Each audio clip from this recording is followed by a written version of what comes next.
Welcome back. I'm going to tell you right now, this is difficult when you're trying to record something that you haven't seen in a while. So I'm not really excited to look back at church history, which I did during the winter months. These were only just a few weeks ago. So yeah, we're gonna figure some things out here. All right, today is the final of the major prophets. Everyone seems to know who Daniel is. I think it's probably because he's the easiest to read. Also, Daniel tends to find himself in every children's Bible. So, I don't know how much I'm going to be able to teach you today, but I hope to reveal some things that you may have never known or never seen before. And that's really where we're going to go out. Now, as usual, I talk about our course dues, and for this, I really do say this was a college course that I was learning. Daniel still was super easy to learn, but I learned a lot of some interesting things, and those interesting things are the ones that I'm really going to try to highlight here. Usually, I do have my little icebreakers. Always be an hour early to an event, or always be 10 minutes late. I find that I learned a lot about the family dynamic and the people based on how you answer this question. Whether you were raised in a household with anxiety about being late, or whether you are comfortable with when you arrive. You feel like you're Gandalf the wizard and you arrive exactly when you were meant to arrive. So it's kind of like a personality trait. I'm not going to really psychoanalyze that, but for those of you who are always 10 minutes late, I think you should do better. Anyways, now we got our refreshers. We talk about this. The 3 simple questions that you need to ask yourself every time. When did the prophets exist related to the exile? Whether it's pre-exile, post-exile, or exactly during the exile, which we've been talking about now with part of Jeremiah, even though he's really pre-exile. We were talking about Ezekiel, who was really during the exile, and now Daniel, who is exactly the exile in all ways. We need to know who they're speaking to, right? And then we need to know what is being foretold or foretold. So foretold is like preaching. It's what happens, what is being revealed and needs to be known by the present generation, while foretelling is predicting the future. We don't necessarily need to know where in the future these foretellings are, but we just need to go, hey, I know that this did not relate to Daniel's time, but for a future time.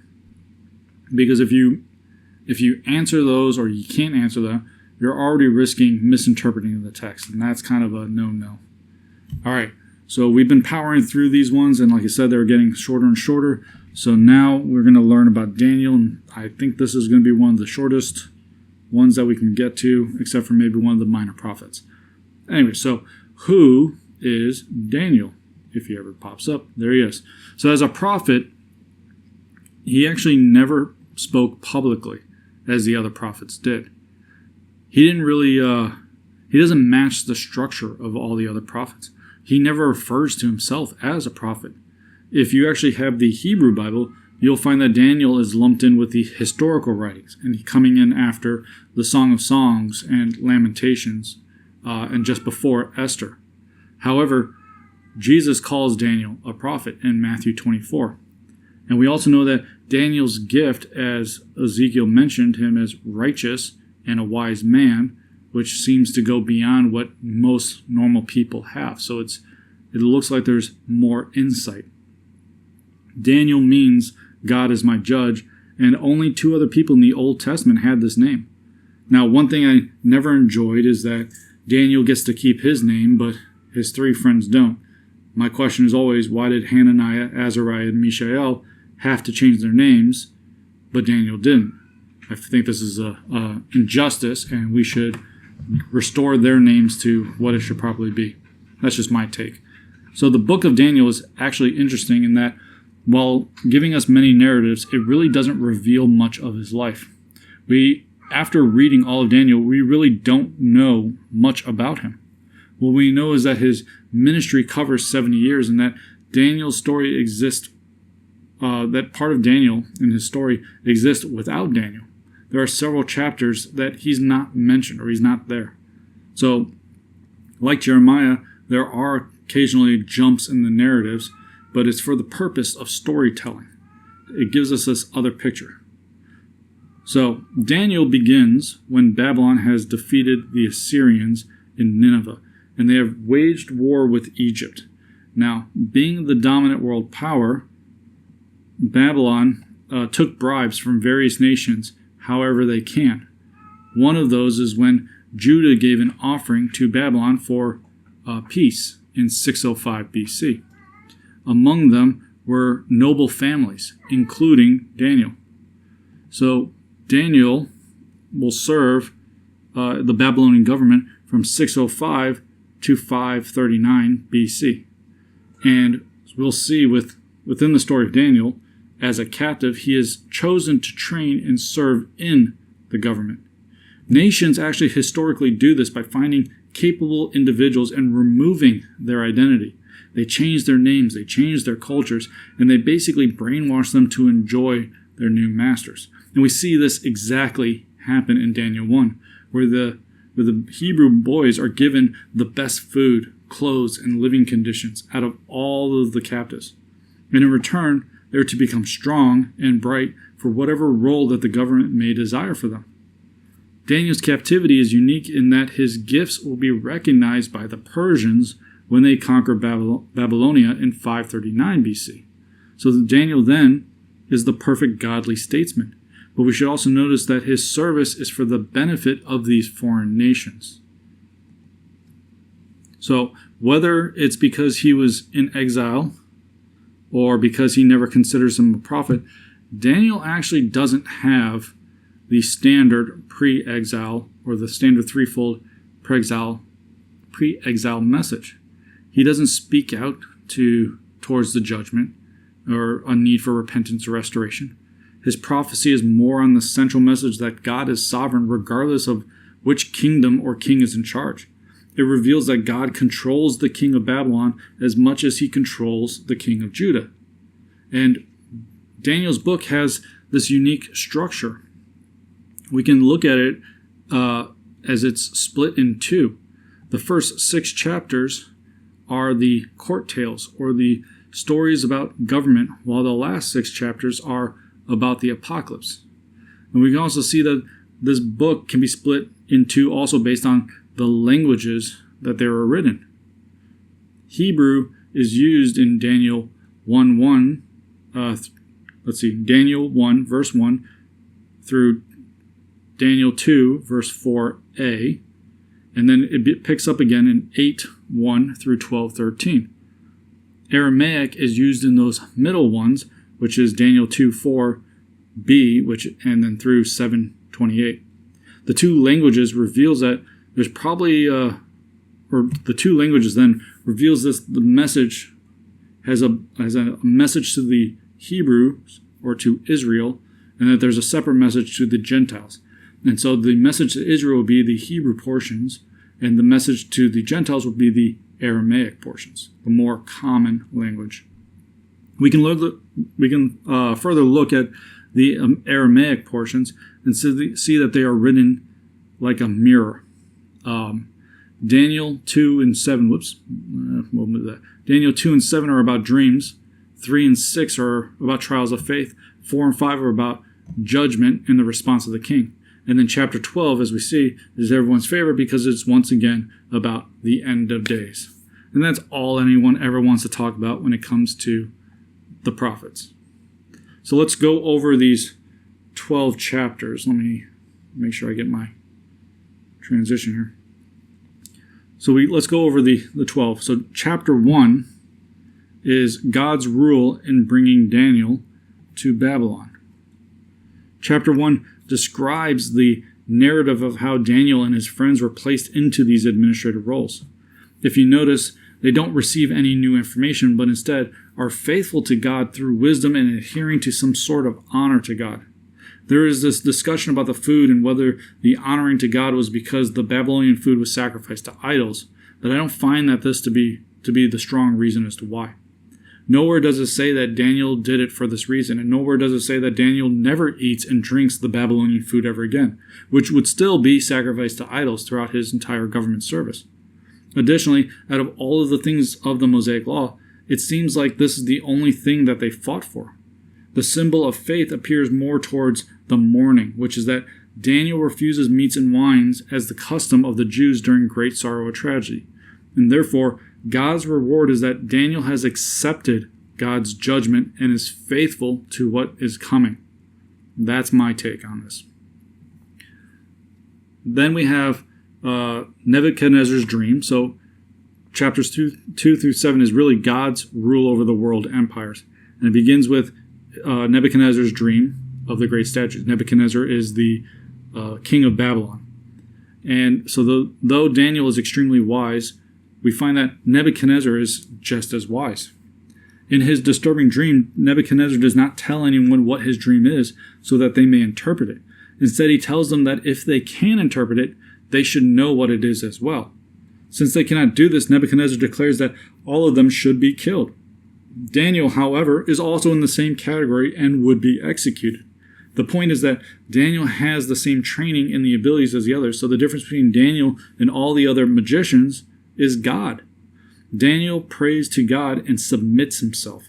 God in turn reveals the dream to him, detailing 4 kingdoms that will rule the land, with Nebuchadnezzar being the most valuable, though not the strongest, and that it will eventually end. For interpreting this dream, Daniel and his friends are promoted to significant administrative positions. Chapter 3 is now Nebuchadnezzar's golden image, which is God's rule to preserve Daniel's friends. In this chapter, there is no Daniel.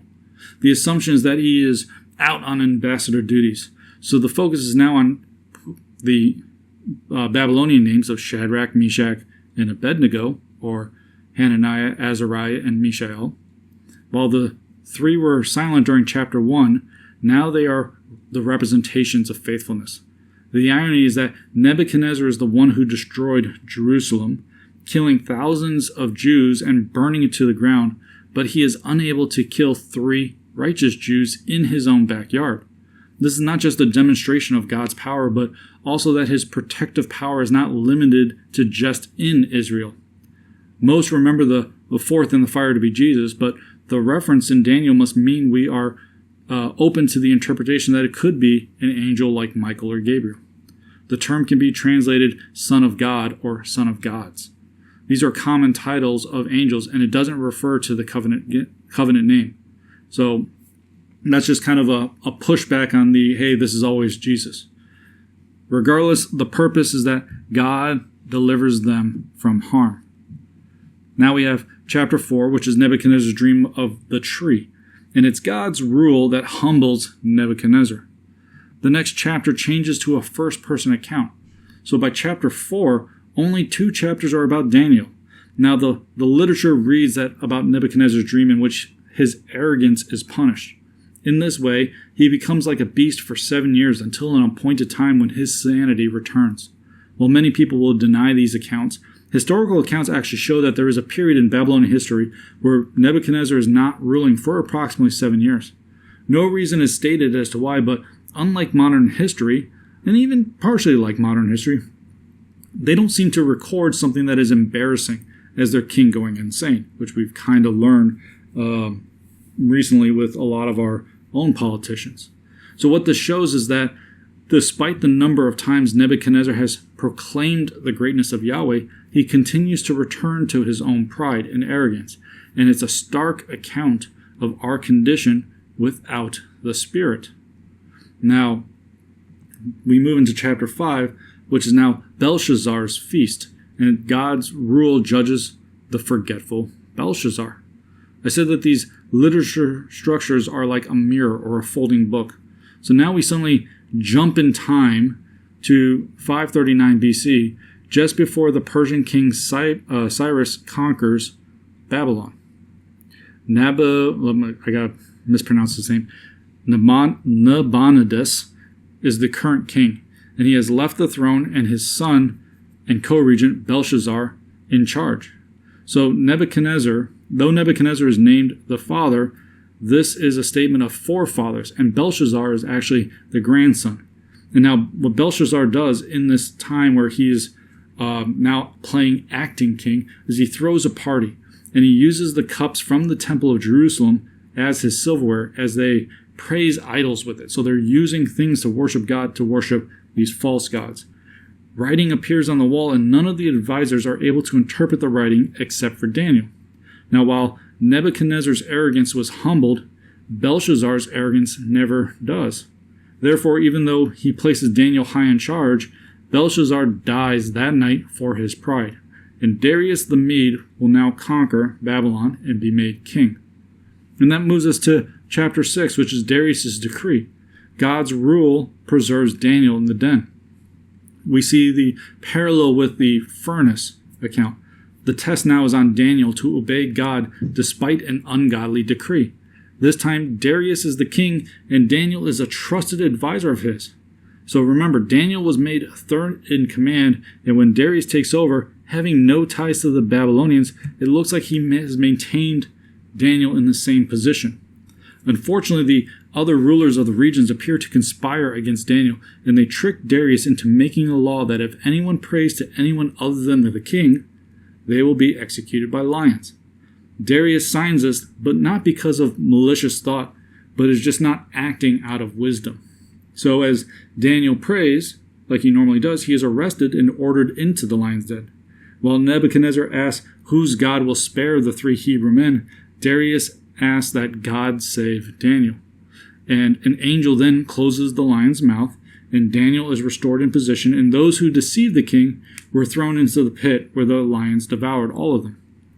And then we get into chapter 7, which is Daniel's dream of the 4 beasts. In this parallel, where it began with Nebuchadnezzar's uninterpreted dream, now Daniel has a dream of his own. And chapter 7 introduces the apocalyptic section, where there are several themes. It exposes the horrors of human evil, the announcement that deliverance will occur following repentance, a spiritual war that exists parallel to our world, judgment for all those who oppose God, and the equally certain truth that God's people will experience new life in the future. Like Nebuchadnezzar's dream, Daniel also sees 4 kingdoms. Most interpret these 4 beasts as the same as Daniel 2. However, there are alternate theories and interpretations that many can subscribe to. Whatever is the final kingdom, the Ancient of Days, being God, will defeat him and establish an everlasting kingdom, though. Because of this, a lot of people also claim that this isn't Daniel 2, but rather Revelation 13, that explains Daniel 7 ending best. But I am giving you a broad, I don't want to really, it's not my place to do the full interpretation for you. Just recognize that there's a lot that come in here, and that a lot of people seem to dwell on this because Daniel is a little bit easier to read than people like Ezekiel. And now we get into the last section, which is God's rule over Israel's future. So we have Daniel's dream of the ram, male goat, and little horn of chapter 8, which is Israel's persecution. We are now firmly in the apocalyptic section, and we have returned to the Hebrew language. It is interesting that we go back in time before Darius to deliver this message. So for us, these images and the explanation by the angel Gabriel has us mostly thinking that we don't have to worry about it. But for the time and the place, the people did not know the Greek Empire would be coming to conquer the Promised Land. There were also several other kingdoms that will exist when Greece falls and before Rome takes over. One of these will be the Seleucid kingdom, which will defile Israel greatly, and it's where the holiday Hanukkah comes from. So for Israel, it's a statement that there's still coming persecution. What is different is that it speaks more of hope in the defeat of God's enemies than a call for repentance of God's people. And then you'll have verse 9, or chapter 9, which is Daniel's prayer in the Revelation of 70 weeks. So chapter 9 reveals the hope in that Daniel's interpreting Jeremiah's prophecy of 70 years of exiles. As he calculates it out, he determines that this is the year that they go home. And in that way, Daniel prays to God for the sins of Israel and petitions for the restoration of their home. However, while still praying, Gabriel returns and tells Daniel that he misunderstood the term sevens. In the Hebrew language, 7 or week can refer to a period of 7 years. Thus, Jeremiah's prophecy is then 77s, or roughly 490 years. Now, interpreters do debate about when these dates begin, because the final 2 verses speak of the Messiah and how he will be cut down after 62 weeks. After this time, the rebuilt temple would also be destroyed. And we can either calculate this as occurring around 30 AD, or we can hold off and think it's a future date that has yet to come. And then lastly, we have Daniel's vision of a heavenly messenger, which is chapters 10 through 12. And it's really Israel's persecution and restoration. The last 3 chapters blend together, but it gives us a glimpse of the spiritual warfare that is occurring during our normal human conflicts. Michael, who is the chief angel, now comes to Daniel's aid. It also connects how angels are in cooperation with kings and that some opposing kingdoms are interfering with the angelic wars. These chapters have been interpreted to discuss the 4 kingdoms that occur after Greece and the desecration of the temple in the future. But in the end, Michael brings a statement of victory and refers to the resurrection of the dead, being one of the few verses that speaks of this in the Old Testament. However, Daniel does not fully understand, and Michael tells him not to worry, and that everything will be restored for God's glory. And that's really the cliff notes of all of this. So for the theological structure, right, to the Gentiles, it's a statement of judgment and ultimate defeat. This is now the time of the Gentiles. It began when Israel was disciplined by God as stipulated in the Mosaic covenant. These times will be concluded in the future. Jesus said that they will be fulfilled in Luke 21, and Paul refers to the future time when the fullness of the Gentiles has come in Romans 11. The message to the Israelites is hope and ultimate deliverance. God's promise to the Israelites was unconditional in the Abrahamic covenant, and even though the Israelites were being punished under the Mosaic covenant, God is still faithful to his word in the Abrahamic and Davidic covenants. And so he will continue his love for Israel, and he will fulfill his covenants. After describing the future conclusion to the time of the Gentiles, Paul declares that all Israel will be saved. And this New Testament teaching is rooted in Daniel's prophetic portions. And then really the central theological theme of Daniel, that the arrogant, God-denying sovereignty of man will be overturned so that God might reign, finds unequivocal fulfillment in the eternal dominion of his saints who, despite all apparent evidence to the contrary, will eventually prevail. Right? It basically says God is sovereign everywhere and man cannot defeat God. Now, the last thing I want to show you is one of the prophecies of Daniel. And this one comes from the angel Gabriel in Daniel 9. So we have these verses and we learn the trickiness of the Hebrew language. The word weeks means 7. So a week can be either understood as 7 days or 7 years. So in this prophecy we see, let me see if I can get, there we go. In this prophecy we see the term weeks several times. So how do we interpret it? There's 70 weeks, 7 weeks, and 62 weeks. 62 weeks, 1 week, in the middle of the week. Now, Daniel 9:24 says, 70 weeks for your people, meaning, let me see if there's, meaning the Jews, and for your holy city, meaning Jerusalem, to make atonement and to anoint the Holy of Holies. Along with verse 25, we see that after 490 years, the Messiah will arrive. So if you ever understand why the people are looking for the Messiah during the time of Jesus, it's because the prophecy predicted this time.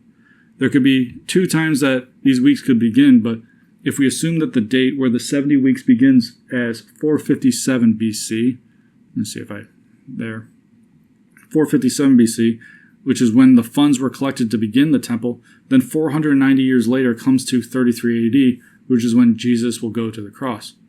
So verse 25 says, quote, from the going out of the word to restore and rebuild Jerusalem until the Messiah will be 7 weeks and 62 weeks. So in 458, the funds were collected to build the temple, but in 444, the command was given to rebuild the city and the walls. So now history has it recorded that the walls of Jerusalem signals that the city is built, History has recorded that the walls of Jerusalem, which signals that the city is built, to have been finished at 395 BC. And that aligns perfectly with Daniel's prophecy there, as you can see. So if we go from 444, 49 years later, the walls are built. And then we see that it says 7 and 62 weeks for the city to be rebuilt. Now this implies that the city, that the city will be rebuilt twice. So by the time of 33 AD, the renovations of the temple and the expansion of the wall will be finished. So we see how all of this is already kind of lining up to really what to how Daniel is speaking to a time of Jesus. That easiest way to put it. Verse 26 also states that at 62 weeks the Messiah will be cut off. So simply put, this says that the Messiah will die. From this point, the, quote, people of the prince who is to come, end quote, will destroy the city and the sanctuary. The best interpretation is not to see that this is all happening at the same time, but that this is the beginning of the internal destruction. And then we'll have our final week, is where we can debate over when it will happen. The language says that it will happen after the Messiah's death, but it is not clear when. So the church is completely divided in how they understand this verse. I said that this one was going to be shorter than the other ones, but this video is already going long, so things that I've already learned. New Testament connections, right? One of the things that we see from Daniel is that there appears to be a lack of flaws. This is not to say that he was perfect, but it really just shows that Daniel is described as a type or a shadow of Jesus. No matter how great Daniel is, there is someone who is coming who will be greater. Jesus affirms this, quoting Daniel, referring to himself as being the Son of Man coming on the clouds.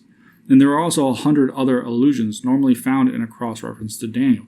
So looking at a picture of Daniel is a way to represent how Christ is bigger, how Jesus is going to be greater in every respect. And while Daniel's structure is interesting, it also seems to have a broader message. Let me see if So, the way to read Daniel, almost everything is narrative. The complexity of his writing is in what he chooses to write, as well as what he doesn't write. So Daniel must be studied just as much as every other prophet. And there is very little poetry in Daniel. Even his prayers and visions are very narrative. But there is this section, it's a large section, that's known as the apocalyptic. And it's the combination of poetry and narrative, and it would be near impossible to understand. But there's another way to see this. Remember, we talked about the Rosetta Stone with Ezekiel. Daniel, whose gift is the interpretation of messages, seems to interpret his own message. So therefore, Daniel, using his own interpretation of himself, may be a key to interpreting other works of the apocalypse. All right, that was a lot. As usual, final advice, read the text humbly and don't be afraid to ask questions. Ask God for help and understanding. Ask for others to help who may know. Ask books for guidance, and ask all three. Just be careful always about getting stuck in one person's interpretation. It is better to be extremely well-rounded. And that is it. I apologize, this one went a lot longer than I expected, but to be perfectly honest, I don't remember what I wrote, and I'm just kind of reteaching these things. So once again, I hope you enjoy these. If it seems long-winded, by all means, feel free to contact me, reach out, and ask me about it. All right? Until then, God bless.